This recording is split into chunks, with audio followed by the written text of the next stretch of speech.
ह्या दीनदलितांची आई रमाई यांना कोटी कोटी वंदन करते आणि त्यांच्याविषयी सांगू इच्छिते. रमाईचा जन्म हा 7 फेब्रुवारीला झाला. रखुमाबाई आणि भिकूजी धोत्रे हे त्यांचे आईवडील होते. ते 4 भावंड होते. परंतु अवघ्या त्या 5-6 वर्षाच्या असतानाच त्यांच्या डोक्यावर एवढं दुःख झालं की त्यांची आई अगोदर मरण पावली, नंतर त्यांचे वडील मरण पावले आणि त्यांच्या डोक्यावरचं छत्र हरपलं. आणि अशा त्या कोवड्या वयामध्येच त्यांच्या मनावर एवढं दुःखाचं सावट पसरलं आणि त्यांना तेव्हापासूनच दुःख काय आहे हे त्यांच्या मनावर पांघरून घालून होतं. तेव्हा त्यांनी ते भायखेडा त्यांच्या काकाकडे त्यांना नेण्यात आलं आणि नंतर बाबासाहेबांशी भायखेडा इथे लग्न झालं. आणि लग्न झाल्यानंतर रमाई लग्न झाल्यानंतर खूप खुश होत्या.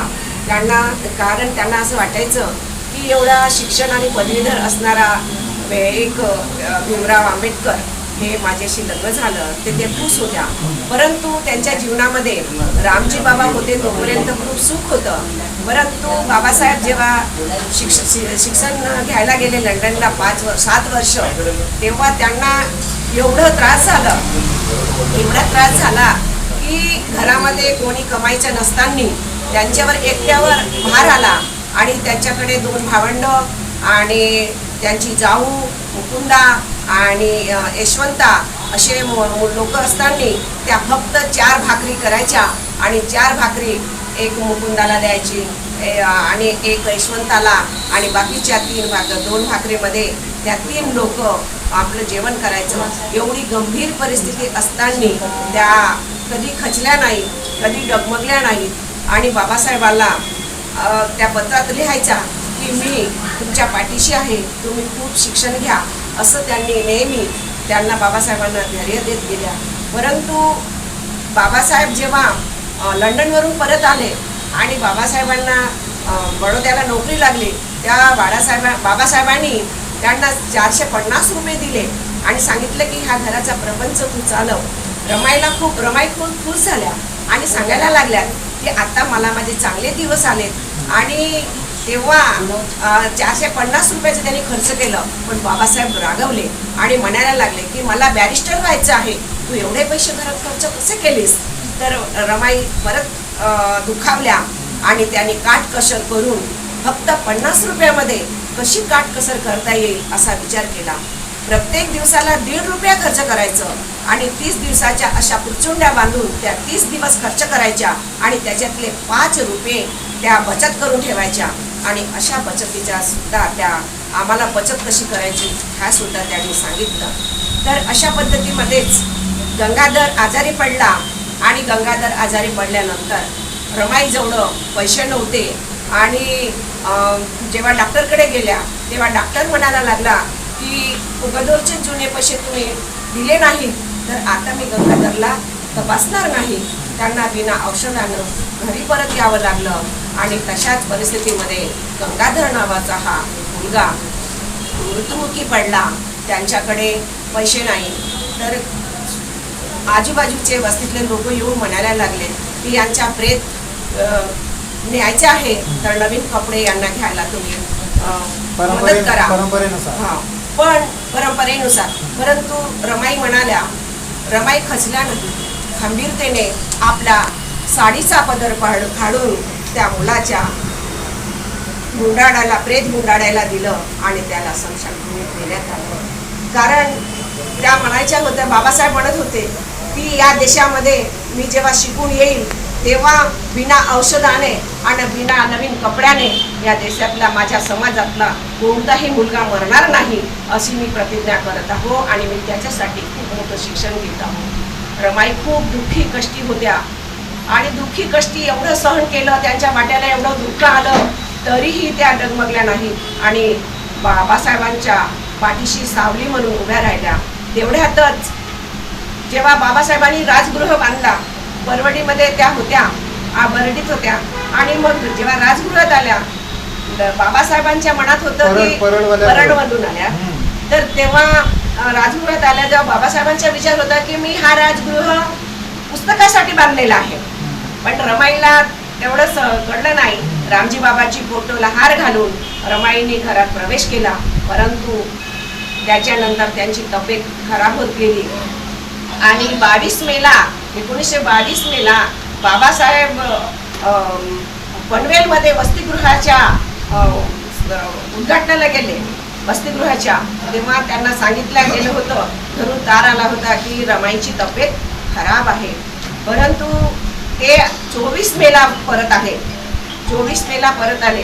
तेवढ्यात रमाईची तब्येत खूप खालावली होती आणि रमाईची तब्येत खालावली असल्याने बाबासाहेबांनी मग तेव्हा त्यांच्याकडे वेळ दिला. कारण ते एवढे आंदोलनात होते, एवढे सत्याग्रहात होते की त्यांच्या तब्येतीची काळजी जरी दुसऱ्या नर्स ठेवल्या होत्या, डॉक्टर ठेवले होते, पण त्यांना प्रकृतीत सुधारणा झाली नाही. बाबासाहेब मनामध्ये खंत व्यक्त करत होते की मी रमाईला काहीच देऊ शकलो नाही, रमाईला नाही एक चांगला दागिना देऊ शकलो नाही, त्यांना काही आपल्या म्हणजे सुख देऊ शकलो, मनोमनी बाबासाहेब खंत व्यक्त करत होते. आणि अशातच रमाईला एक शब्द म्हणाले की रमा, मी जगातला असा तुला एक दागिना करून देईन की त्या दागिना सर्व लोक तुला तुझ्या गळ्यात घालून फिरतील आणि हा दुःखच आपल्याला मोठं करतं. रमा, तू दुःखी जरी दुःखातूनच आपल्याला मोठं व्हायचं आहे, अशा पद्धतीचं रमाईला सांगून बाबासाहेब त्यांच्याकडे पाहून विचार करत होते. तशा 27 मेला पण रमाईचं एक स्वप्न होतं की मला पंढरपूरला जायचं आहे आणि मला पंढरपूरच्या दर्शनाला जायचं आहे. बाबासाहेब मनामध्ये विचार केला की रमा, ज्या देवळामध्ये आपल्याला जाऊ देत नाही, स्पर्श करू देत नाही, एवढ्या मोठ्या विद्वानाची पत्नी तू कशी त्या बाहेर रांगेत उभी राहशील आणि ते मला आवडणार नाही. पण जो देव आपल्याला स्पर्शच करू देत नाही त्या देवाचं दर्शन आपल्याला कशाला पाहिजे.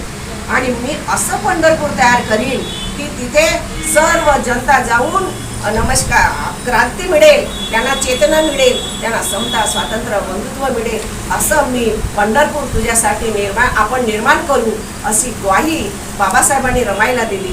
परंतु जे दीक्षाभूमीमध्ये बाबासाहेबांनी पंढरपूर तयार केलं ते पाहण्याचं योग रमाईला आलेलं नाही. तो असा पंढरपूर म्हणून माझी हे नागपूरची दीक्षाभूमी आहे, असे सांत्वन बाबासाहेब रमाईला द्यायचे. पण ज्या वेळेस रमाई अत्यंत दुःखी झाल्या आणि क्षीण झाल्या, त्यावेळेस जेव्हा त्यांचं प्राण जाण्याची वेळ आली तेव्हा बाबासाहेब आपल्या मांडीवर घेऊन रमाईला आपल्या मांडीवर घेऊन म्हणू लागले, रमा, तू मला सोडून जाऊ नको, रमा, तू मला सोडून जाऊ नको, मी तुझ्या विना जगू शकणार नाही. कारण बाबासाहेबांचं लग्न झाल्यापासून रमा सावलीसारखी बाबासाहेबांच्या पाठीशी होती आणि ह्या सगळ्या लेकरांची कोटी लेकरांची ती आई होती. आम्हा सगळ्यांना त्या सोडून 27 मेला पहाटे त्यांचं निधन झालं आणि त्या निघून गेल्या. परंतु बाबासाहेब खूप रडले आणि दुःखी मनाने स्वतःला कोंबून ठेवलं. अशा त्या प्रेरणास्त्रोत आमच्या रमाई यांना त्या स्वतः मनाच्या की मी ह्या कोट्यवधी लेकरांची मी आई आहे आणि ह्या कोट्यवधी लेकरांना सोडून त्या आम्हाला सोडून गेल्या. त्यांचं दुःख आजही आहे. आम्ही आज त्यांचं मनातून त्यांना आम्ही कोटी वंदन करतो. खरंच त्या नसत्या तर बाबासाहेब घडले नसते आणि आम्हाला सुद्धा फाटल्या साडीत आम्ही असणाऱ्या रमाई आज आम्हाला चांगल्या साड्या घालायला मिळतात. आमचे लेकरं बिना औषधानं मरत नाही. आमच्या लेकरांना नवीन कपडे घालायला मिळतात. हे रमाई आणि बाबासाहेबांचं श्रेय आम्ही विसरू शकत नाही. बाबासाहेबांना बैलगाडीवर बसू दिलं नव्हतं, तर अशा कारमध्ये फिरतो.